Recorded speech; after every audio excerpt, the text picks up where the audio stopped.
પ્રભુ ઈસુ ખ્રિસ્તના નામમાં આપ સર્વને પ્રેમી સલામ. ગીતશાસ્ત્ર 81માં આપણે શીખ્યા કે યહોવા ઈશ્વરથી આશીર્વાદિત થયેલ ઇસરાયેલ પ્રજા જ્યારે અનુપકારીપણાના પાપમાં પડી ત્યારે ઈશ્વરે પણ તેઓને તેમના હૃદયની હઠ પ્રમાણે જીવવા દીધા.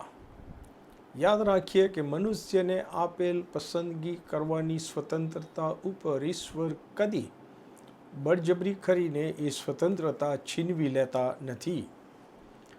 હઝેકીએલ 18 અને 23માં આપણે યહોવાનું જે હૃદય છે, હૃદયની લાગણી છે આપણા માટે, એ વાંચી શકીએ છીએ.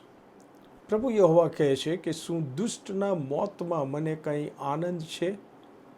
જો દુષ્ટ માણસ દુષ્ટતામાં જીવે અને છેવટે દુષ્ટતામાં મરણ પામે તો ઈશ્વર કહે છે કે મને એનાથી આનંદ થતો નથી. પણ જો તે દુષ્ટ માણસ પોતાના માર્ગથી પાછો ફરીને જીવતો રહે તો એના કરતાં હું વિશેષ રાજી ન થાઉં? યહોવા કહે છે. અનુપકારીપણાના પાપમાં પડેલ ઇસરાયેલ લોકો નાશમાં જાય તેવી નહીં, પણ પ્રભુના વચનોમાં અપાયેલ આમંત્રણ સ્વીકારીને ઇસરાયેલ પ્રજા પાછી ફરે અને વધુ આશીર્વાદિત થાય તેવી ઈચ્છા પ્રભુના હૃદયમાં છે.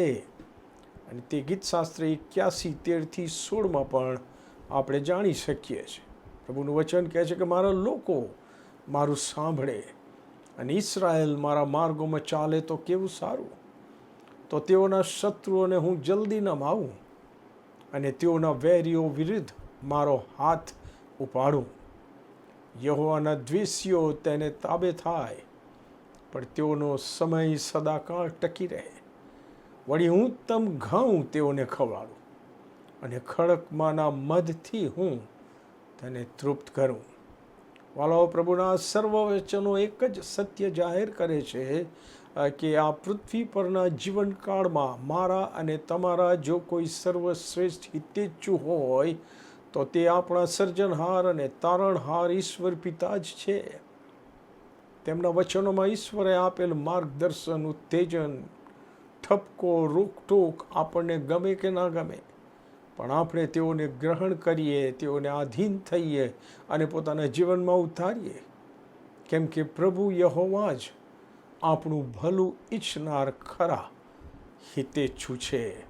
Hallelujah, amen.